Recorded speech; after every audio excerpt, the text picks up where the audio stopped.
Explota la cloaca de la PSOE y las ratas todas saltan por los aires tras conocer el contenido del sumario que afecta a Leire Santos Cerdán, la PSOE que puso a su servicio Santos Cerdán, pero por supuesto al presidente del gobierno. Lo que conocemos son muchas cosas. Esto es un pequeño resumen de lo que hay en ese sumario. La UCO concluye que la cloaca de la PSOE estaba dirigida por el ex secretario de organización del partido, Santos Cerdán, y por la militante Leire Díez.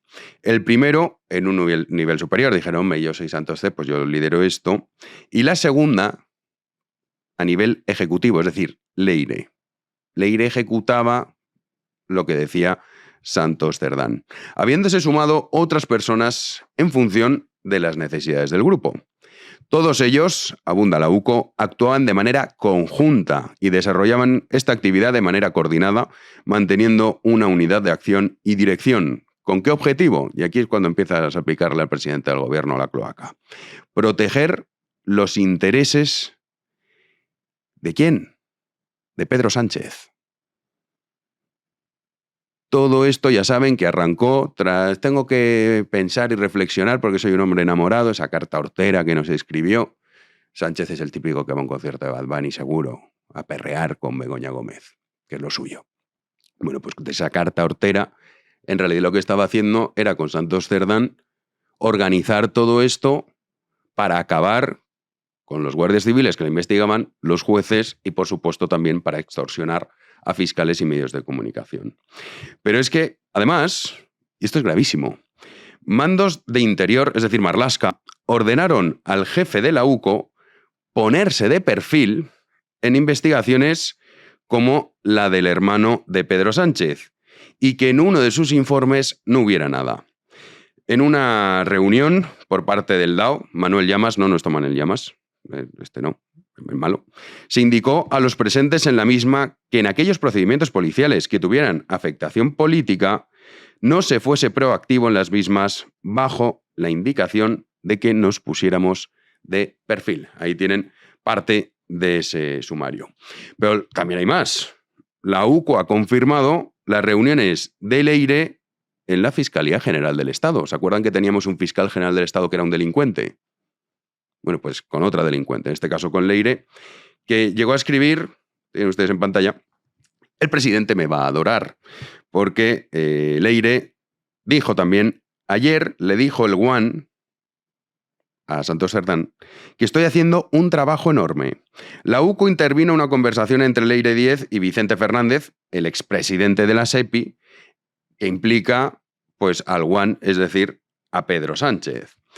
Los investigadores consideran evidente que mantenía interlocución directa o indirecta con miembros de la Fiscalía General del Estado y también deslizan que algunas de sus gestiones de extorsión y chantaje llegaron a tener éxito. Pero todavía hay más. Ya no es poco. O sea, estamos hablando de un escándalo tras otro. Pero es que aún hay más.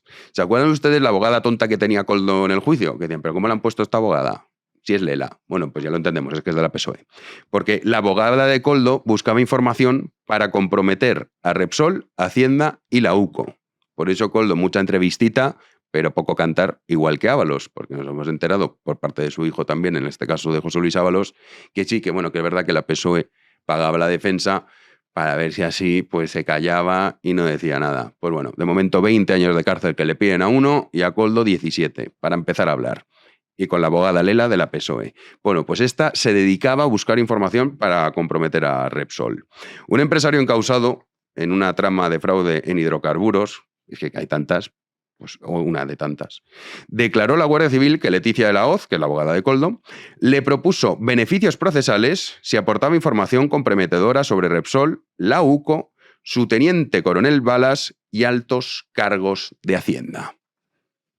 Esta, pues dice, no, yo te voy a conseguir aquí unos acuerdos estupendos. Hombre, pues de momento no parece que vaya a hacerlo. Pero es que aún hay más. Esto lo publica Guadalupe Sánchez en su próximo artículo en The Objective. Conviene que lo lean porque hace una recapitulación extraordinaria. Pero la oferta a un capitán de la Guardia Civil Esto hay que tenerlo en cuenta, es que la mafia está metida en todos sitios. La declaración de Rubén Villalba, ustedes no sé si se acuerdan de Rubén Villalba, bueno, pues este estaba implicado en el caso Koldo, el de los teléfonos, para que no pudieran pincharlos y demás. Bueno, pues este hombre dice y describe con detalle las dos reuniones que tuvo el 10 y el 26 de marzo, y que Leire Díez se presentó ante él como una persona vinculada a los de arriba del gobierno, y le ofreció literalmente 3 caminos: sentarse con la Fiscalía, declarar ante un inspector de la Policía Nacional como testigo protegido o ser la mano derecha de la directora de la Guardia Civil como asesor. ¿A cambio de qué? Pues a cambio de proporcionar información comprometedora sobre la UCO y, en particular, sobre el coronel Balas, que ustedes ya conocen, el capitán Bonilla, el coronel Corbí y el coronel Yuste. Es la mafia tratando de terminar, por lo civil o por lo criminal, con aquellos que la investigan. Es lo propio de un narcoestado. Así funcionan los narcoestados.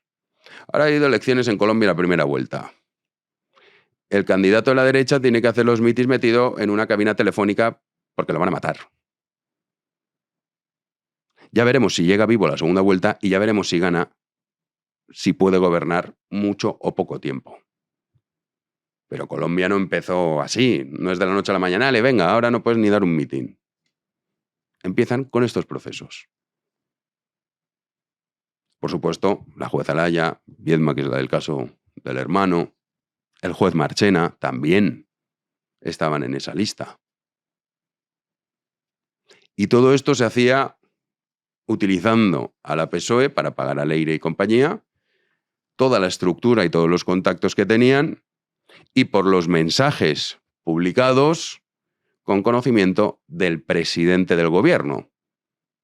Que luego, cuando pase el tiempo, igual que ha pasado ahora con Zapatero, algunos dirán, hombre, pero como quién iba a imaginar que Sánchez era capaz de esto. Pero vamos a ver, dejen ya de fingir que Pedro Sánchez viene de los prostíbulos para homosexuales del suegro, que su mujer es la contable de esos prostíbulos. ¿De qué estamos hablando? Que su currículum es un jugador de baloncesto mediocre y de ahí pasa la política. Si es que vienen de ahí. Que aquí algunos los ven con un traje y un maletín que pone presidente o ministro y a todos dicen, no, este tiene que ser un tipo... No. Es charca. Eso sí, votada por la charca española, que hay unos cuantos. Todavía hay más. La Guardia Civil también localizó 19.850 euros en un baúl del salón de Gaspar Zarrías. A este ya lo habían condenado por corrupto. Pues ha salido y también. La UCO localizó una bolsa negra con 3 fajos unidos con 200 billetes de 50 euros, 200 de 20 y otros 105 de 20 euros. Verdad que no son los 280.000 que tenía Julito Martínez, pero esto es lo que le han encontrado al mafioso este condenado que viene, pues eso, de la Junta de Andalucía de la PSOE. Todavía hay más. Esto no está en el sumario, pero también es relevante. Zapatero... Claro, que dirá Zapatero, ¿y qué bien hablan de mí? Sí, vamos a hablar un poco. Zapatero hizo 62 vuelos en 5 años a Caracas, esto lo publica el Confidencial en exclusiva, a República Dominicana y a Miami. Y dices, bueno, ¿esto con Plus Ultra? No, con Air Europa. Dices, uy, con Air Europa. Sí. ¿Cómo los hizo? Pues los hizo en primera clase. 62 vuelos en primera clase con Air Europa. Nuestra querida Lupe se ha tomado la molestia de calcular más o menos, ¿cuánto? Pues estamos hablando del coste de esos billetes. Estamos hablando en torno a 140.000 euros. 140.000 euros. Hay 2 posibilidades. Que Zapatero haya pagado a Air Europa 140.000 euros para viajar en primera clase, o la segunda opción, que los de Europa no le cobren. ¿Y por qué no? A ver si no va a ser solo Plus Ultra, ZP. A ver si en sus labores de consultor hay otros asuntos. Pues claro, viajar, bueno, primera clase, business, no es lo mismo. Estos son 140.000 euros, que se supone que los ha pagado él. O a lo mejor es como lo de las joyas, es una herencia de la abuela, que la abuela pues tenía ahí acciones en Air Europa y tenía acceso a 62 billetes en business con Air Europa. Pues hombre, también puede decir esto. Ahora, lo tendrá que demostrar, porque aquí se abre otra vía.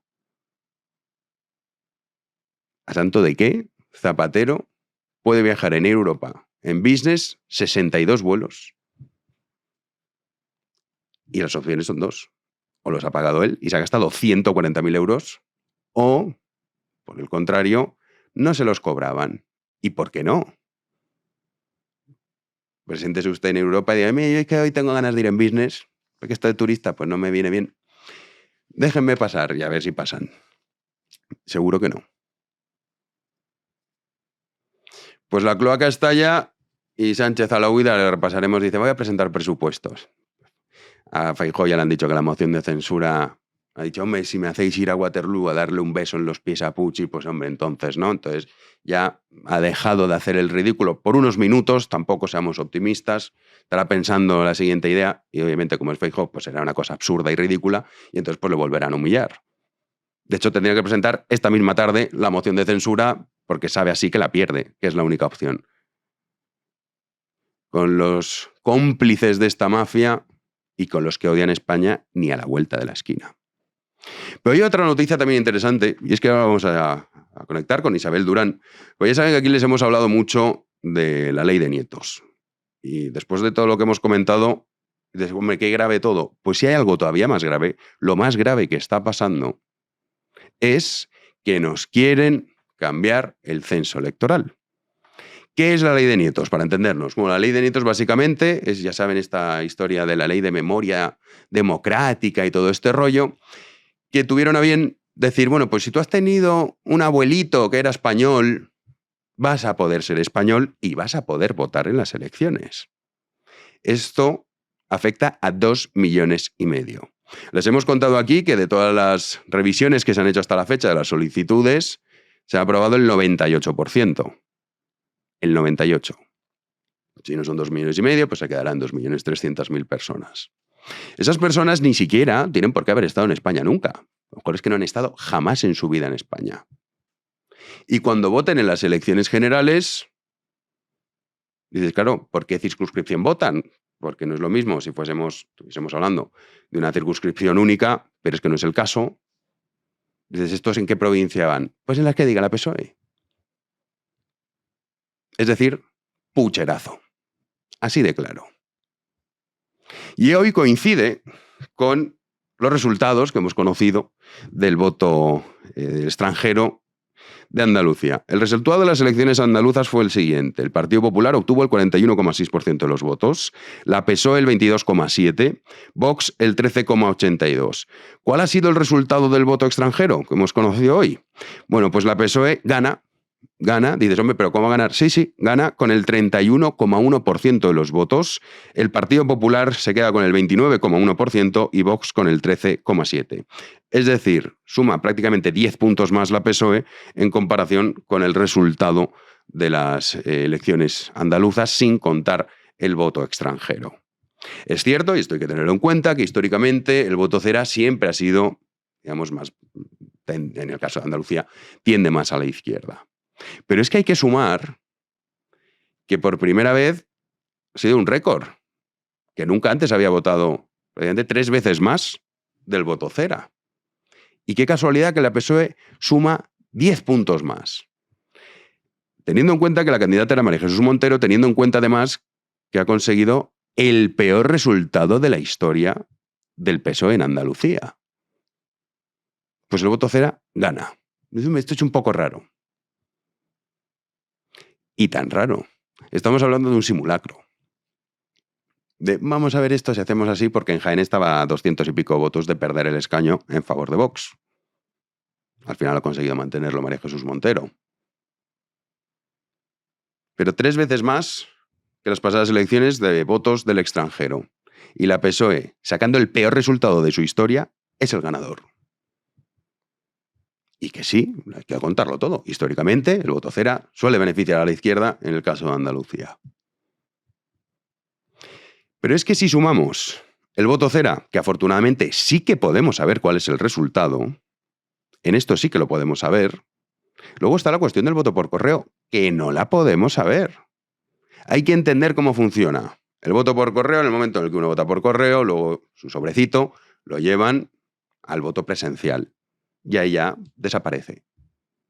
Dices, oye, ¿por qué no sabemos cuál es el resultado del voto por correo? Porque es así el sistema.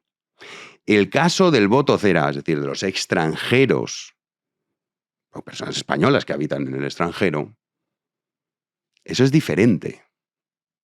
Ahí sí sabemos perfectamente cuál es el resultado, pero del voto por correo no. Y hay que recordar que Leire Díez, ya que hablamos de la cloaca, esta tipa es la que estaba al frente del voto por correo en las elecciones del 23. En esas elecciones, en el cómputo global, el Partido Popular y Vox se hicieron con el 45,44% de los votos, mientras que la PSOE y Sumar con el 44%. En el voto por correo, según el CIS, porque es lo único que sabemos, una encuesta que publicó el CIS, de esta sí del resultado del voto por correo, el PP y Vox se quedaron en un 34,1, es decir, 11 puntos menos, y la PSOE y Sumar llegaron al 51,5, es decir, 8 puntos más prácticamente, 7 puntos y medio. Y esto no lo sabemos, porque el voto por correo no tienes ni idea. Nadie puede decir, este es el resultado exacto. No. El voto cera sí que lo puedes saber. De esos españoles que residen en el extranjero, y entonces uno puede conocer cuál es ese resultado. Pues teniendo en cuenta esto, teniendo en cuenta la mafia que nos está gobernando, es increíble que Feijóo esté con la moción de censura haciendo el ridículo y que Vox esté también diciéndole, preséntala, pero ¿qué preséntala? Pero oiga, que hay 2,5 millones de personas que va a nacionalizar Pedro Sánchez con la basura de la ley de memoria democrática y en concreto con la ley de nietos, está dentro de esa ley, que van a votar en España. Y muchos de ellos ni siquiera han estado nunca en España. Es como si de pronto, para que se hagan ustedes una idea, de repente el presidente de Ecuador se vuelve loco y dice, bueno, pues mira, como los españoles estuvieron por aquí, tienen derecho a votar en Ecuador. Y uno que no ha estado jamás en Ecuador coge y vota y decide el futuro de Ecuador. Es que en esto estamos. Y con el agravante de que en ese caso, como son españoles que viven en el extranjero, pero que nunca han estado en España, que no es el caso de un español, oye, estoy en Madrid y me voy. No. La PSOE dice, este por Soria, este por Lugo, este por Zamora. Y de repente, ¿quién gana las elecciones? ¿Ves qué buena suerte? La PSOE. Y te quedas con cara de pardillo. Esto tiene que ser el tema, es lo más grave que nos está sucediendo. Para conocer todo esto, conviene seguir lo que está publicando Isabel Durán en el debate y sobre todo conviene que los medios de comunicación dejen de fingir. Porque todos aquellos que no hablan de este asunto, luego se llevarán las manos a la cabeza. ¡Comenzamos!